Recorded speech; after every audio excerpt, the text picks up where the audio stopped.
Seda aastat on iseloomustanud lakkamatu uudistevoog, üks raport teise järel ja kuigi pealkirjad viivad kiiresti uluneda, ei kao nende taga olevad lood kuhugi.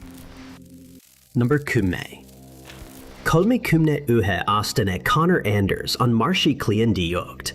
Varem töötas ta National Corporate Housingis kontohaldurina ning Presidios töötades liikus ta müügiadministraatorist abiprojekti juhiks. Väidetavalt õppis ta Harborfieldsi keskkoolis ja käis Marylandi ülikoolis, kus ta õppis majandust. Ta sai sellel alal bakalaureusekraadi Colorado Boulderi ülikoolist. Selle kuu alguses lahkus ta oma mugavast kodust töökonverentsile Nashville'is, Tennessee osariigis. Ta saabus piirkonda 15. augustil 2026 ja registreerus Millennium Maxwell House'i hotelli umbes kell 16:30. Samal pärastlõunal, järgmisel hommikul varajastel tundidel salvestas politseiniku kehakaamera viimase teadaoleva kaadri mehest, enne kui ta kaduluks kuulutati. Kaadrid salvestati 16. augustil umbes kell 1:00 öösel. Ning neil on näha, kuidas Connor peatab 2 idajaoskonna politseinikku metsas ja Main Streeti piirkonnas. Ta selgitas, et oli just tulnud lähedal asuvast baarist, kus ta kohtus ühe mehega. Connor olevat palunud mehel talle ümbruskonda näidata, kuna ta ei tundnud seda piirkonda ning pakkus talle selle eest $20. Mees nõustus ja nad läksid koos välja, et kohtuda tema sõpradega. Kaamera salvestis näitavad, et Connoril oli raske meenutada järgnenud sündmuste järjekorda. Ta ütles, et ei mäleta, kas mees nõudis temalt veel $20 või said nad lõpuks veel $20. Mehed hakkasid teda väidetavalt ähvardama vägivallaga, kui ta kohe ei lahku. Pärast seda, kui oli täpselt kindlaks tehtud, kus ta selle sündmuse ajal viibis, rääkis Connor selle politseinikele uuesti läbi. Üks politseinikest märkis, et kogu lugu tundub kahtlane. Ta küsis Connorilt, kas ta tegelikult üritas sellelt mehelt narkootikume osta. Ta kinnitas, et ta ei üritanud seda teha ja teadis, et lugu kõlab tobedalt, kuid ta tahtis lihtsalt ümbruskonnaga tutvuda ning palus selleks väikese ringkäigu. Kui politseinikud palusid tema juhi luba ametliku raporti koostamiseks, keeldus Connor seda neile andmast ning talle soovitati tellida sõidujagamisauto ja hotelli tagasi minna. Connor nõustus ja lahkus, kuid ta ei naasnud Millennium Maxwell House'i. Selle asemel kadus ta ära. Järgnenud uurimine on viinud politsei läbi mitme tunni jagu valvekaamera salvestiste, fotode ja pangaandmete, kuna korrakaitsjad püüavad välja selgitada, kuhu ta võis minna või kuhu ta võis sattuda. Nad on teinud ka avalikke pöördumisi, kus kogu asjakohane teave levib erinevatel sotsiaalmeediaplatvormidel.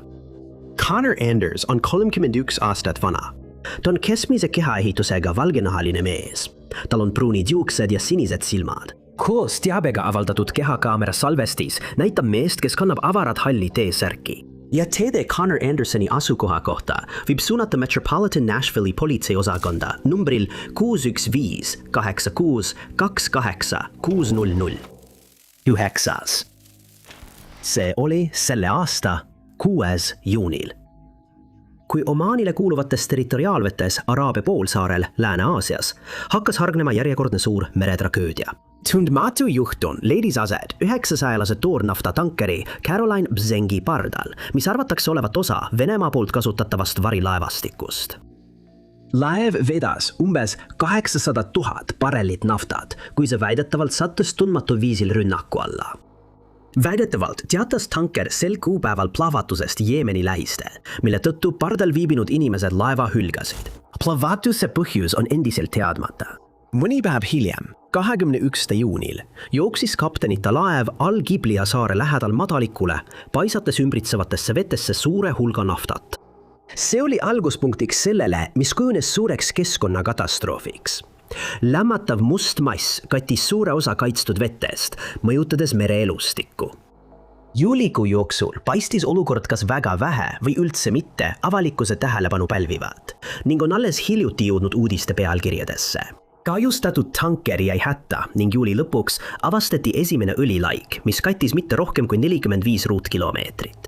Asjatundjad hakkasid hoiatama, et kahjustatud kere võib veelgi halveneda, kuna piirkonnas oli just alanud Karifi mussooni hooaeg. 10. augustil registreeris Omaan nähtava õlilaigu, mis kasvas 400 ruutkilomeetrini. Ja vaid 2 päeva hiljem hinnati satelliidipiltide põhjal, et see kattis juba lausa 2000 ruutkilomeetrit. Laev vajus samuti üha sügavamale vette, paisates surmavaid koguseid naftat otse mitmekesisesse ja tundliku ökosüsteemi. Riigi Keskkonnaamet kinnitas peagi, et reostus oli jõudnud Ras-Madraka rannikule. See mõjutas mitte ainult vahetuid veekogusid, vaid ka mandri rannajoont. See piirkond on praegu oluline korallrahude ning pesitsevate lohukilpkonnade, roheliste ja karetkilpkonnade kaitseks ja toetamiseks. Paljude merelindude ning ohustatud Araabia mere küürva-ala eest. Õlirannikul võib saastada pesitsusliiva ning ohustada mune, vastkoorunud ja täiskasvanud kilpkonni mürgise naftakogusega. Selle katastroofilise sündmuse peamine murekoht on ohustatud ja kaitsealune vaalaliik. See on maailma ainus paikne küürvaalade populatsioon, mis tähendab, et erinevalt teistest vaalakogukondadest ei saa need vaalad saastunud toitumisaladelt mujale liikuda. Nende kodu halvenemine ohustab otseselt kogu populatsiooni. Umbes 13. augusti paiku hakkasid tõelised meetmed kuju võtma. Embry, Briti mereriskide ettevõte, saatis eksperdid hindama kahjustatud tankeid, lootes leida viisi, kuidas naftat piirata, tanker stabiliseerida ja alustada puhastustöid. Kuid operatsiooni on takistanud tormine meri ja tugevad tuuled, tingimused, mis pole veel paranenud. Üks meeskondade katsetatud meetod oli ülejäänud lasti teisele laevale ümber laadida, kuid lained on tõusnud 4 meetrini ja tuulekiirus on kasvanud 40 sõlmeni. Reostus jääb Omaani mere ökosüsteemile suureks ohuks isegi siis, kui nafta suudetakse piirata. Mida kauem operatsioon kestab, seda kauem on naftal aega levida ja lõpuks settida rannikualade setetesse. Muutes nähtava naftakihi nähtamatuks ohuks, mis mõjutab Omaani merekeskkonda veel mitmeid aastaid. Seades ohtu küürvaala, merikilpkonnar ja korallid. 8. Peale selle, et oli tuntud telkimise matkamiskohtade külastaja ning nautis aeg-ajalt kalapüüki, Gerald Jerry Quintarelli, 54-aastase mehe kohta Quakertownist, Pennsylvaniast ei ole palju teada, kus ta peab haljastusettevõtted. See oli üks looduspark, oletatav matk või kalastusretk, mis sai Gerald Quintarelli õnnetu kadumise tagasihoidlikuks taustaks. See oli 19. aprill 2026, kui ta lahkus oma kodust Pennsylvanias plaanitud 5-päevasele reisile. Ta oli nõustunud sõbra koera hoidma, kuni sõber mõneks päevaks ära läks ja väidetavalt oli ta teel nende majja, kui ta kaduluks jäi. Vaid mõni päev pärast seda, kui Gerald oli lahkunud, leiti tema valges Chevrolet Silverado hüljatuna Lewis Runni osariigi pargis Tracy Ritchie kämpinguplatsil number 110. Laager asub tema kodust 5 tunni kaugusel Allegheny rahvusmetsas. See looduskaitseala asub maantee 321 ääres Corridoni vallas ning seal asuvad Allegheny jõgi ja Kinsua tamm. See on ka Ameerika musta karu, kojotide ja punailveste elupaik. Umbes samal ajal, kui Geraldi sõiduk leiti, sai tema perekond ka kummalise, krüptilise kirja, millest näis, et kadunud mees kavatseski kaduda. Selle kirja sisu pole avalikustatud.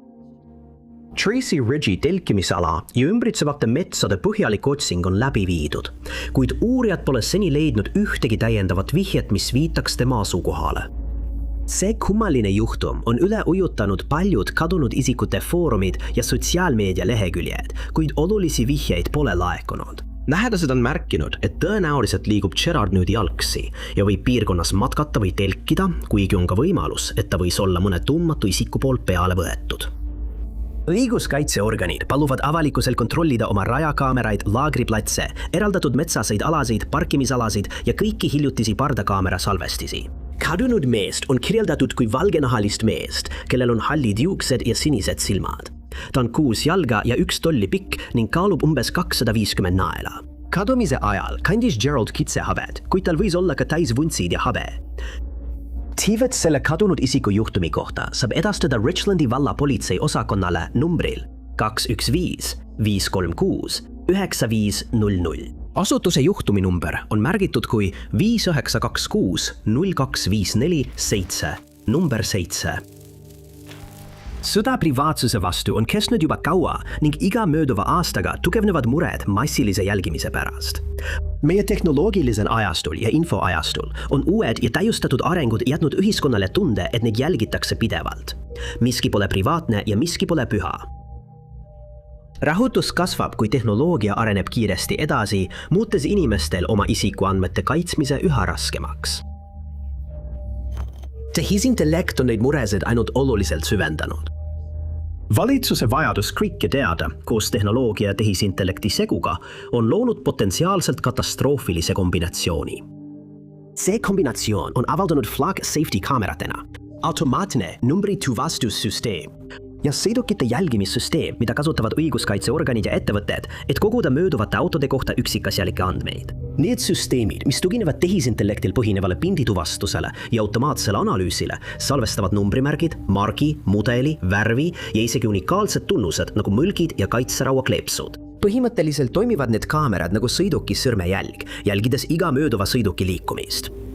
See üksikasjalik jälgimine võimaldab avalikes kohtades sõidukite tegevusest põhjalikku arvestust pidada, tekitades küsimusi selle kohta, kellel on sellistele andmetele ligipääs ja mis eesmärgil neid kasutatakse. Pealtnäha võib tunduda, et Flocki kaamerad on lihtsalt ülistatud liikluskaamerad, mida kasutatakse lihtsalt trahvide tegemiseks ja autokiiruse mõõtmiseks.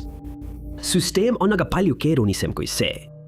Numbrimärgi tuvastamise kaamerad jälgivad pidevalt kõiki sõidukeid ja salvestavad kogu selle teabe Flocki operatsioonisüsteemi, mida kasutajad saavad kasutada sõiduki üksikasjade otsimiseks ilma kohtumääruseta. See tähendab, et igaüks, kellel on süsteemile juurdepääs, võib potentsiaalselt jälgida inimese liikumisi ajas, mis tekitab tõsiseid kodanikuõiguste küsimusi. Mõistetavalt on see privaatsuse rikkumine pannud kodanikud võtma vastuolulise seisukoha, kuna nad ühiselt astuvad vastu nende peale tükkivate kaamerate kasutuselevõtule.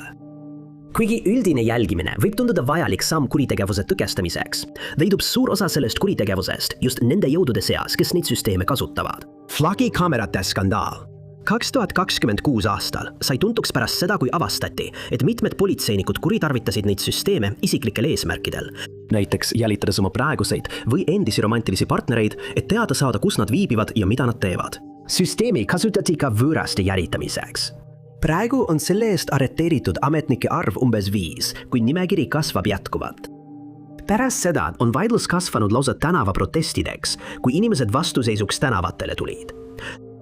Mõned inimesed istusid isegi Flocki kaamerate all ja hoidsid silte, et blokeerida objektiivi vaadet, ning on ka hävitanud postid, mille külge need on paidaldatud. Aktivistid väidavad, et jälgimine ei võrdu turvalisusega. Hiljuti säutsus Bernie Sanders, tsiteerin: AI jälgimisfirma Flock on paigaldanud üle kogu Ameerika peaaegu 100 000 kaamerat, et jälgida iga sinu liigutust. Ettevõte teab, millal sa lähed arsti juurde, millal viid oma lapse kooli ja millal üritad põgeneda vägivaldsest olukorrast. See teab kõike. Ettevõte on sel aastal saanud tugevat vastulööki, mis on väljendunud privaatsuse rikkumise kohtuasjades, kuna selle tehisintellekti tööriistad jätkavad põhiseaduse vastase massilise jälgimise võrgu kasutamist. Flock on sellest ajast alates teinud süsteemis mõningaid muudatusi. Näiteks on infosüsteemis kättesaadav ainult 7 päeva algse 30 asemel. Kuid kogukond kinnitab, et sellest ei piisa. Number 6. Laurie Ann Bond Plummer, nagu tema perekond kirjeldas, on põhimõtteliselt hea südamlik inimene. Ta on hooliv, energiline ja alati valmis abistama neid, kes abi vajavad. 60-aastane naine on oma abikaasa täiskohaga hooldaja. Öeldakse, et mees sai 2025 aastal raske ajutrauma. See vigastus jättis talle püsiva otsmikusagara kahjustuse ning ta kannatab kognitiivsete probleemide, Sundowneri sündroomi ja teisese dementsuse all. Laurie, hoolimata sellest, et ta on oma abikaasa hooldaja, kannatab ka ise terviseprobleemide all. Lähedased on avaldanud, et tal on olnud vaimse tervise probleeme ja kuigi teda austatakse väga, muutub ta hoopis teistsuguseks inimeseks, kui ta ei saa õiget ravi või ei võta oma ravimeid. Võib-olla oli just see tegur seotud tema kummalise kadumisega, mis juhtus selle aasta 4. aprillil. Laurie ja tema abikaasa olid teel Mojadenisse, et külastada lihavõttepühadeks sugulasi. Stoneville'i Põhja-Carolina piirkonnas eksis paar ära. Lõpuks peatusid nad tee ääres tupikus Peckstill Plant Roadi lähedal. Väidetavalt rääkis Laurie endast segast juttu ja ütles siis oma abikaasale, et tal on vaja hetkeks peatuda, mille peale mees vastas, olgu. Ta pani käe mehe õlgadele ja ütles talle, et armastab teda, enne kui autost välja läks ja palgile istus. Mike jäi autosse ja jälgis teda. Laurie tuli uuesti sõiduki juurde ja kinnitas, et ta vajab üksi olemist ning palus tal mööda teed edasi sõita. Ta tegi, nagu kästud, ja ootas 5–10 minutit, enne kui sõitis tagasi kohta, kuhu oli oma naise jätnud. Kui ta sinna jõudis, oli naine kadunud. Lauriet pole sellest ajast saadik nähtud ega temast kuuldud ning viimati nähti teda kõndimas metsaalale, kuhu Mike ta oli jätnud. Mitte kaua pärast seda algas ulatuslik otsing ja uurimine kadumise asjus, kui korrakaitsjad üritasid meeleheitlikult kadunud naist leida. Kuna ta sel päeval oma mobiiltelefoni kaasa ei võtnud, ei ole nad saanud kasutada signaali jälgimist. Uurijad on jälginud tema pangaandmeid ja võtnud ühendust teiste sugulastega, kes elavad New Yorgis ja Charlottes. Ulatuslikud otsingud on läbi viidud piirkonnas, kus Lorit viimati nähti, ning korrakaitsjad on kasutanud droone ja koerte üksusi, kuid tulemusteta. Kahjuks ei ole tema asukoha kohta ühtegi vihjet ilmnenud. Kadunud naist nähti viimati kandmas musti pükse, halli kapuutsiga dressipluusi ja jalanõusid. Teda kirjeldatakse kui Kaukaasia naist, blondide juuste ja roheliste silmanega. Ta on 170 sentimeetrit pikk ja kaalub umbes 41 kilo.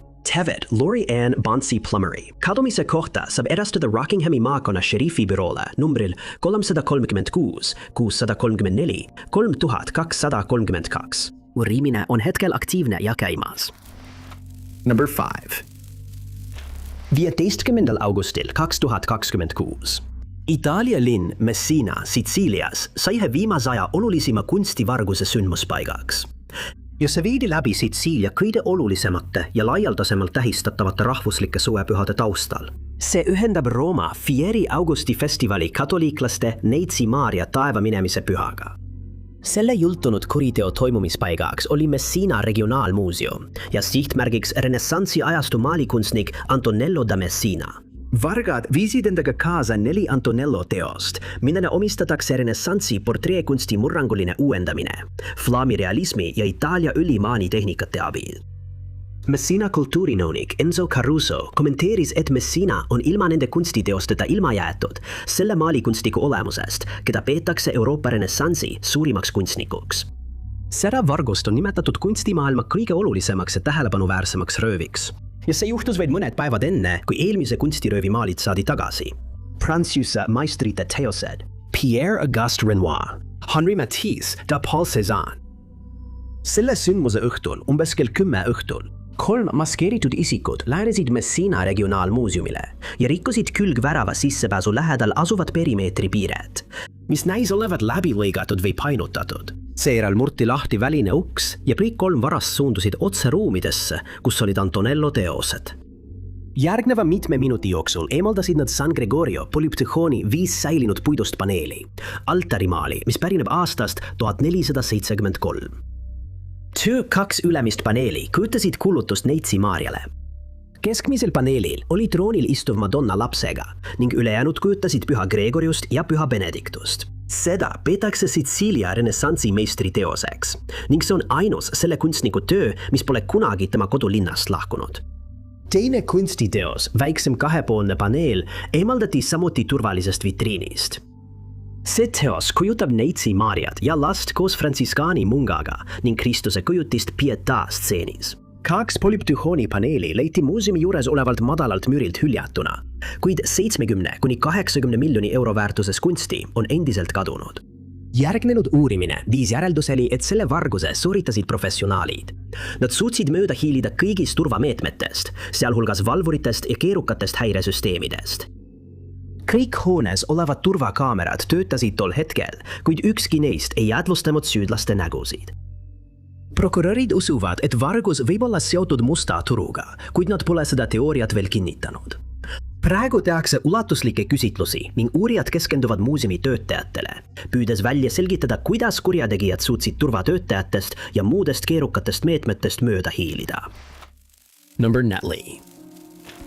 Malik Polk, kes on 25-aastane, elab Cowitas, Georgias, kus ta veetis suurema osa oma elust sõprade ja pere keskel.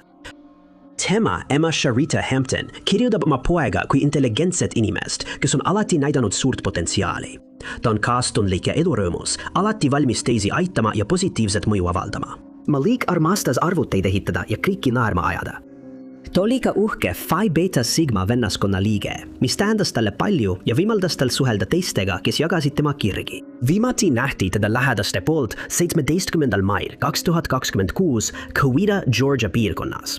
See kuupäev tähistas pika ja raske vastuste otsingu algust. Päev pärast seda nähti teda väidetavalt Shiloh Church Roadil Whitesburgi lähedal, mis asub tema kodust mitme miili kaugusel. Caroli Maconna šerifi büroo andmetel üritas Malik väidetavalt kellegi maja tagaukse avada. Maja omanik teavitas politseid, kes jõudis kiiresti sündmuskohale ja uuris olukorda. Seal avastasid nad mehe sõiduki lähedalt. Auto mootor töötas endiselt, kuid üks rehvidest oli tühi, mis viitab sellele, et Malik võis enne juhtumit autoga hätta jääda. Malik kadus pärast seda, kui ta jooksis lähedal asuvasse metsa. Tema kummaline käitumine pani õiguskaitseorganid arvama, et mees võis kadumise ajal kogeda vaimse tervise kriisi, mis võis põhjustada talle tavapäratuid tegusid. Ei ole teada, kas tal olid eelnevad terviseprobleemid, kuna tema perekond ei olnud varem mingeid märke märganud. Perekond ja sõbrad ei ole temaga pärast 17 maid ühendust saanud ning tema mobiiltelefon näib olevat välja lülitatud või aku on tühjaks saanud, mis teeb temaga kontakti saamise äärmiselt raskeks. Temast anti ametlikult kadumisteade Coweta maakonna šerifi büroolale pärast seda, kui kõik katsed teda leida olid ebaõnnestunud. Õiguskaitseorganid korraldasid ja viisid läbi mitmeid otsinguid, hõlmate 400 aakri suurust ala, kasutades verekoeri, laibakoeri ja droone. Otsingutega liitusid ka vabatahtlikud ja pereliikmed, kammides läbi metsad, põllud ja kõik võimalikud kohad, kuhu Malik oleks võinud minna. Kahjuks ei ole nende pingutuste tulemusel ilmunud ühtegi uut vihjed Maliku asukoha kohta. Samuti on selles juhtumis endiselt ebaselge, kuidas Malik sellel ööl, mil ta kadus, sellesse piirkonda sattus. Ei olnud teada, et Malikul oleks selles Caroli maakonna piirkonnas mingeid sidemeid või tuttavaid, mis on otsinguid veelgi keerulisemaks muutnud. Kadunud meest on kirjeldatud kui afroameeriklast, kellel on lühikesed mustad juuksed ja pruunid silmad. Ta on 5 jalga, 9 tolli pikk ja kaalub umbes 68 kilogrammi. Viimati nähti Malikut kandmas valget T-särki ja siniseid lühikeseid teksapükse ajal, mil ta kadunuks jäi. Tema perekond ja sõbrad loodavad endiselt tema turvalist naasmist ning kutsuvad kõiki, kellel on teavet, üles sellest teada andma. Teavet Malik Polki kadumise asjaolude või asukoha kohta saab edastada Coweta maakonna šerifi büroole numbril 772 153 1502. Kolmas. Selle aasta alguses avaldas NASA, et praegu toimub tõeliselt kõhedust tekitav sündmus. Mehhiko vajub. Mehhiko on üks suurimaid linnu planeedil ja see vajub nii kiiresti, et seda on näha isegi kosmosest. Võimsa NASA radarisüsteemi pildid on näidanud vajumise kiirust üle 0,8 tolli kuus ja mõnes piirkonnas kuni 10 tolli aastas.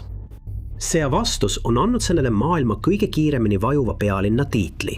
See suur linn laieneb 3000 ruutmiili ulatuses üle iidse kõrgel asuva järve ning asub iidse põhjaveekihti läbi laskva kivimi ehk akvifeeri peal. See akvifeer varustab kuni 60% linna joogiveest, pakkudes vett 22 miljonile elanikule. Kuid aastate jooksul, kui elanike arv kasvab, on maa-alust veehoidlad ülemäära kasutatud ning see ülekasutamine on põhjustanud selle kohal oleva maa vajumise. Sama põhjuse tõttu on Mehhiko silmitsi kroonilise veekriisiga, mis ähvardab linna võimaliku 0 päevaga, mil kraanid lõplikult kuivaks jäävad. Lisaks ülemäärasele vee ammutamisele on maa pidevat vajumist süvendanud ka pidev linnaline areng. Iga uus hoone, maja ja rajatis lisab savimullale lisaraskust. Kuigi Mehhiko vajumist on dokumenteeritud juba 1920. aastatel, näitavad uued pildid NISAR satelliidilt, mis on NASA ja India kosmoseuuringute organisatsiooni ühine projekt. On paljastanud selle järele andmatu probleemi ulatuse häiriva detailsusega. NISAR on spetsiaalselt loodud kaardistama planeedi kõige keerulisemaid ja peenemaid protsesse ning tal on võime jälgida isegi kõige peenemaid liikumisi, sealhulgas maa vajumist. Eelmise aasta oktoobri ja selle aasta jaanuari vahel linna eriti kuival hooajal radarsüsteem on kaardistanud maapinna liikumise ja avastanud, et iga kuu vajuvad metropoli osad 0,5 kuni 0,8 tolli võrra. Teadlaste poolt kõige enam mõjutatud aladeks on Benito Juarezi rahvusvaheline lennujaam, mis toimib piirkonna tähtsaima lennujaamana. Üks maamärk, mis paljastas järk-järgulise vajumise mõju ja ulatuse. 114 jalga, kõrge iseseisvuse ingli monument. See maamärk ehitati 1910. aastal Mehhiko iseseisvuse 100 aastapäeva tähistamiseks. Sellest ajast alates on selle alusele lisatud 14 astet, kuna maapind selle all jätkuvalt erodeerub. Elanikud on pidanud toime tulema ka pragunenud teede, viltuste hoonete ja kahjustatud rongisüsteemidega. Pärast enam kui 100 pikkust aktiivset vajumist on paljud Mehhiko linna vanemad hooned, näiteks Metropolitani katedraal, kaunite kunstide palee ja vana Guadalupe Jumalema basilika hakanud ühele poole kalduma. Mitmed maamärgid vajavad pidevat sekkumist, et nad ei laguneks ega kaoks linnast. Selle kihava suurlinna tulevik on sünge. Looduslikku, pidevalt kestvat katastroofi ei ole lihtne lahendada. Mexico linna vajumise peatamine või aeglustamine nõuaks maa-aluse vee ammutamise lõpetamist, kuid linnal puuduvad alternatiivsed veeallikad, mis võiksid põhjaveekihi asemel vett anda. Mida rohkem vett välja pumbatakse, seda enam surutakse kokku savikihid, mis tähendab, et varasemat vajumist ei saa lihtsalt täita ega parandada. Praegu saab teha vaid kohalikke stabiliseerimispüüdlusi, kohandada vundamente ning kaardistada liikumisi, et tulevikus riskitsoone paremini planeerida. Number tax. Adam Todd Armstrong on hinnatud töötaja Pueblo maakonna koolipiirkonnas number 70, kus ta töötab koolikoristajana. Väidetavalt armastab ta käia pikki jalutuskäike looduses ning aeg-ajalt teeb ta lühikesi jalutuskäike lähedal asuvasse Walmarti. Tema perekond on samuti selgitanud, et Adam, kes on 52-aastane, on osaliselt kõnevõimetu ja teda peetakse ohustatud isikuks. Seetõttu on tema leidmine saanud Pueblo Westi kogukonna jaoks kõige olulisemaks prioriteediks. 13. juulil 2026 lahkus Adam tööle umbes kell 6 hommikul ja naasis oma koju, mis asub Liberty Point Internationali ja Harmony Drive'i piirkonnas umbes kell 16 samal päeval. Järgmisel päeval pidi ta pärastlõunal tööle jõudma, kuid ta ei ilmunud kohale. Oli plaanitud, et üks sugulane tunneb talle koju järele ja viib ta tööle, kuid kui nad saabusid kell 15, polnud Adamit kusagil näha. Sugulaine vastas, et tema mobiiltelefon, rahakott ja võtmed olid kõik koju jäetud. Hiljem teatati tema kadumisest kohalikule politseijaoskonnale, kes alustas otsinguid Adami kodust. Seal avastasid nad kõik tema isiklikud asjad kodus. Midagi ebatavalist ei olnud ja kuriteole viitavaid märke polnud. Ainus, mis oli paigast ära, oli Adam ise. Pueblo maakonna šerifi büroo on kasutanud erinevaid meetmeid kadunud mehe leidmiseks. See hõlmab kogu Pueblo Westi piirkonna otsingut, kopteriga ülevaatust Lake Pueblo osariigi pargis, lähedal asuva veehoidla ja looduskeskuse otsingut ning põhjalikku koertega otsingut. Õiguskaitseorganid on samuti palunud kogukonnal Adamit tähele panna. Nad on maininud ka Cannon City't, kus mitme teate kohaselt võidi teda piirkonnas näha. Adam Armstrongi on kirjeldatud kui valgenahalist meest, kellel on pruunid juuksed ja sinised silmad. Tema pikkus on vahemikus tolli kuni tolli. Takalub. 175 kuni 185 naela ning praegu ei ole teada, mida ta kandis, kui teda viimati nähti. Kõik teated selle kadunud isiku kohta või tema asukoha kohta võib edastada Pueblo maakonna šerifi büroole numbril 719 583 6250. Juhtumi number on märgitud kui 26 S01 9764. Number 1. Jesse May Sanchez kirjeldas oma venda Steven Sanchezi kui kedagi, kes võib võõrastele tunduda rahutu, kuid tema jaoks oli ta kaitsja, kes hoolitses alati selle eest, et ta oleks turvaline, kui nad koos avalikkuses olid. Just see näiliselt väike detail muudab tema äkilise puudumise veelgi segasemaks. See ei olnud tema moodi lahkuda ilma pereliikmetele teatamata, eriti ilma Jesse'le ütlemata. Alguses uskus ta, et Steven võis minna oma isa mälestust tähistama ega muretsenud eriti. Väidetavalt tähistas ta oma isa surma aastapäeva sellega, et külastas Kaljumägesid. Kuid kui tema kiillatu temaga ühendust võttis ja teatas, et ta pole tagasi tulnud, tekkis kiiresti mure. See oli umbes kell 12.15, 5. veebruaril 2026.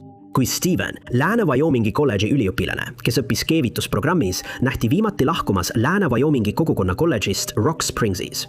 Tema ja tema partner rääkisid sel päeval umbes kell 11.30 telefonis, mille käigus Steven avaldas soovi minna järgmisel päeval koos sõpradega peresuvilasse Coloradosse. See suvila ei kuulu Sanchezide perele, hoolimata internetis levivatest kuulujuttudest. Stevenil ei olnud tema kadumise ajal sõidukit ning tõenäoliselt oleksid sõbrad ta Coloradosse viinud, kuid see pidi toimuma alles järgmisel päeval.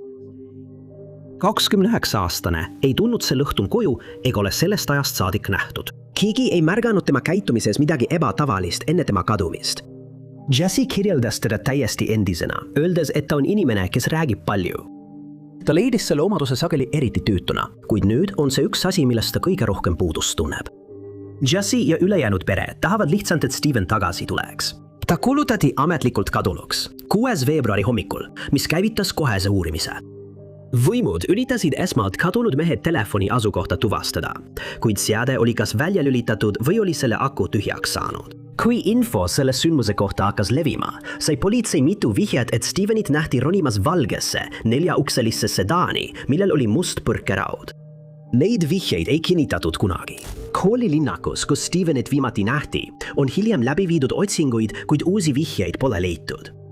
Õiguskaitseorganid märkasid, et üks tema Facebooki kontodest on pärast kadumist näidanud mõningast aktiivsust, kuid selle juhtumi aspekti kohta pole rohkem midagi kindlaks tehtud. Pärast seda pole teda kinnitatult nähtud. Steven Sanchez on kirjeldatud kui valgenahaline mees, kes on 6 jalga, 2 tolli pikk ja kaalub umbes 145 naela. Tal on pruunid silmad ja kiilas pea, mis on tingitud autoimmuunhaigusest, mis põhjustab juuste väljalangemist. Juuste väljalangemise tõttu kannab Steven sageli mütse.